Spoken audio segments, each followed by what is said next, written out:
তোমার এক্সিকিউটিভ আর এসিরা ঘরে ঘুমাচ্ছে। নামবো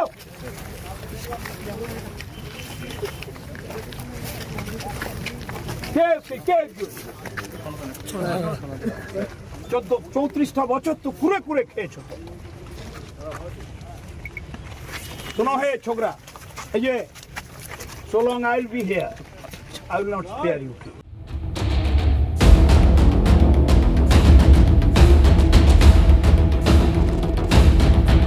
আমি ছুটে এসেছি আর ওরা ঘরে বসে ঘুমোচ্ছে। 34 বছর তো কুড়ে কুড়ে খেয়েছে, এরা আর কত চায়?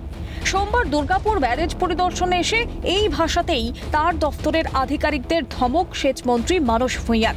জানা যায় বেশ কয়েক কোটি টাকা খরচ করে বিকল্প রাস্তা তৈরি হয়েছে দুর্গাপুর ব্যারেজের ডাউনস্ট্রিমে, আর সেই কাজ কতটা এগোলো তা খতিয়ে দেখতে সোমবার দুর্গাপুর ব্যারেজে আসেন সেচমন্ত্রী। আর সেখানেই দফতরের এক শ্রেণীর আধিকারিকের বিরুদ্ধে ক্ষোভ উগরে দেন তিনি।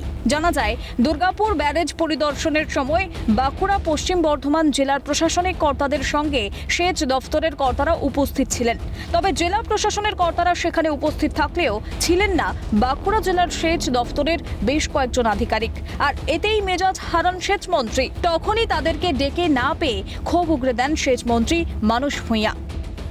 আমরা দেখলাম, আমরা বসবো, একটুক্ষণ গেলে সলিউশন কি করা যায় আপনারাও জানতে পারবেন, কারণ আপনাদের মাধ্যমেই তো বিস্তারিত হবে, লোক জানতে পারবে না, হলে তো লোক কিছুই জানতে পারবে না।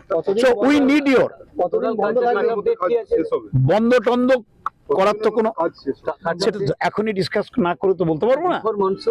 বিফোর মনসুন, দেখুন আমাদের প্রশাসনিক স্তরে একটা নির্দেশ আছে যে যতটুকু কাজ করতে পারবো 15 জুনের মধ্যে করতে হবে, তারপর পেন্ডিং কাজ আবার করব। এদিকে দুর্গাপুরের ব্যারেজের রাস্তা বেহাল নিয়ে সরব হয়েছে গেরুয়া শিবির। দুর্গাপুর পশ্চিমের বিজেপি বিধায়ক লক্ষণ ঘরুইয়ের অভিযোগ, পরিকল্পনা না করে কাজ করার জন্যই এই অবস্থা হয়েছে। পরিকল্পনাবিহীন কাজ, চিন্তা না করে কাজ, তারপরে ঘটনা ঘটছে। ওই সংস্কার প্রয়োজন। কেন খড়গপুর থেকে মানে এদিকে পুরো বাঁকুড়া পুরুলিয়া একটা অত্যন্ত গুরুত্বপূর্ণ সড়ক, সেই সড়কে হাজার হাজার যান চলাচল করে, কিন্তু মুখ্যমন্ত্রীর অপদার্থতার কারণে, শুধু চিন্তা না করার কারণে এই ঘটনা ঘটেছে। মোটেই ঠিক নয়। যে কোনো মুহূর্তে ভেঙে যেতে পারে, যে কোনো মুহূর্তে ক্ষতি হতে পারে। মানুষকে বলবো সাবধানে চলাফেরা করবেন, চিন্তা ভাবনা করে চলবেন। কারণ এই মুখ্যমন্ত্রী যদি থাকবে, এই বাংলার রাস্তাঘাট, ব্রিজ, উন্নয়ন, স্বাস্থ্য পরিষেবা কিছু ঠিক থাকবে না। তা মানুষকে বলবো সাবধানে চলাফেরা করুন। মুখ্যমন্ত্রীকে বলবো যদি করতেই চান তাড়াতাড়ি কাজ শেষ করুন, লোক দেখায় নয়, ভোটের জন্য নয়। অন্যদিকে দুর্গাপুর ব্যারেজ পরিদর্শনের পর দুর্গাপুর সেচ দফতরের পদস্থ কর্তাদের সঙ্গে এক প্রস্থ বৈঠক সারেন মানস ভূঁইয়া। দুর্গাপুর ব্যারেজ পরিদর্শনে এসে দফতরের আধিকারিকদের যে ভাষায় ধমক দিলেন সেচমন্ত্রী, তা নিয়ে উঠছে প্রশ্ন। সরকারের কাজের গাফিলতি ঢাকতেই কি আধিকারিকদের বিরুদ্ধে উষ্মা প্রকাশ মন্ত্রীর?